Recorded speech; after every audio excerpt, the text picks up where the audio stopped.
ಗುರುವಿರದ ದಾರಿಯಲ್ಲಿ ಅರಿವಿರದ ಪಯಣ, ಗುರುವಿರುವ ದಾರಿಯಲ್ಲಿ ಗುರಿಯೆಡೆಗೆ ಪಯಣ. ಹೆಲೋ, ಶುಭೋದಯ. ನನ್ನ ಹೆಸರು ಪ್ರಿಯಾ. ಇವತ್ತು ಗುರುಪೌರ್ಣಿಮಾ ಆಗಿರೋದ್ರಿಂದ ಬೆಳಗ್ಗೆ ಎದ್ದು ಮನೇಲೆಲ್ಲ ಕೆಲಸ ಎಲ್ಲ ಮುಗಿಸ್ಕೊಂಡು ದೇವ್ರ ಪೂಜೆ ಕೂಡ ಮಾಡಿದ್ದಾಯಿತು. ಸೊ ನಾನೇ ಮಾಡಿದೆ ಪೂಜೆ. ಅದಾದಮೇಲೆ ಈ ಫ್ಲವರ್ಸ್ ರೋಸಸ್ನ ಅಪ್ಪ ತಂದಿದ್ದರು, ಅದನ್ನು ಕೂಡ ಇಟ್ಕೊಂಡು ಒಂದು ಫೋಟೋ ತೊಗೊಂಡು ಅದಾದಮೇಲೆ ಟಿಫನ್ ಮಾಡಿಕೊಂಡು ಓದ್ಕೊಳಕ್ಕೆ ಕೂತ್ಕೊಂಡೆ.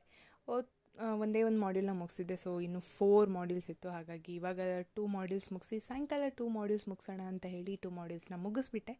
ಆಮೇಲೆ ಸಾಯಂಕಾಲ ರಾಯರ ದರ್ಶನಕ್ಕೆ ಅಂತ ಹೇಳಿ ರಾಘವೇಂದ್ರ ಸ್ವಾಮಿ ಮಠಕ್ಕೆ ಹೋಗಿದೆ. ತುಂಬ ರಶ್ ಇತ್ತು, ಆದರೂ ಕೂಡ ರಾಯರ ದರ್ಶನ ಆಯಿತು. ಅದಾದಮೇಲೆ ಮನೆಗೆ ಬಂದು ಒಂದು ಸ್ವಲ್ಪ ಹೊತ್ತು ಟೈಮ್ ಪಾಸ್ ಮಾಡಿ ಅಮ್ಮ ಪಾಪ್ಕಾರ್ನ್ ಮಾಡಿದರು, ಅದನ್ನು ಕೂಡ ತಿಂದ್ಕೊಂಡು ಅದಾದಮೇಲೆ ಮತ್ತೆ ಓದ್ಕೊಳಕ್ಕೆ ಕೂತ್ಕೊಂಡೆ. ನಾಳೆ ಎಕ್ಸಾಮ್ ಮುಗಿಯುತ್ತೆ ಅನ್ನೋ ಎಕ್ಸೈಟ್ಮೆಂಟ್ ಜಾಸ್ತಿ ಇತ್ತು. ಹಾಗಾಗಿ ಓದೋಕ್ಕೆ ಇಂಟ್ರೆಸ್ಟೇ ಇರಲಿಲ್ಲ.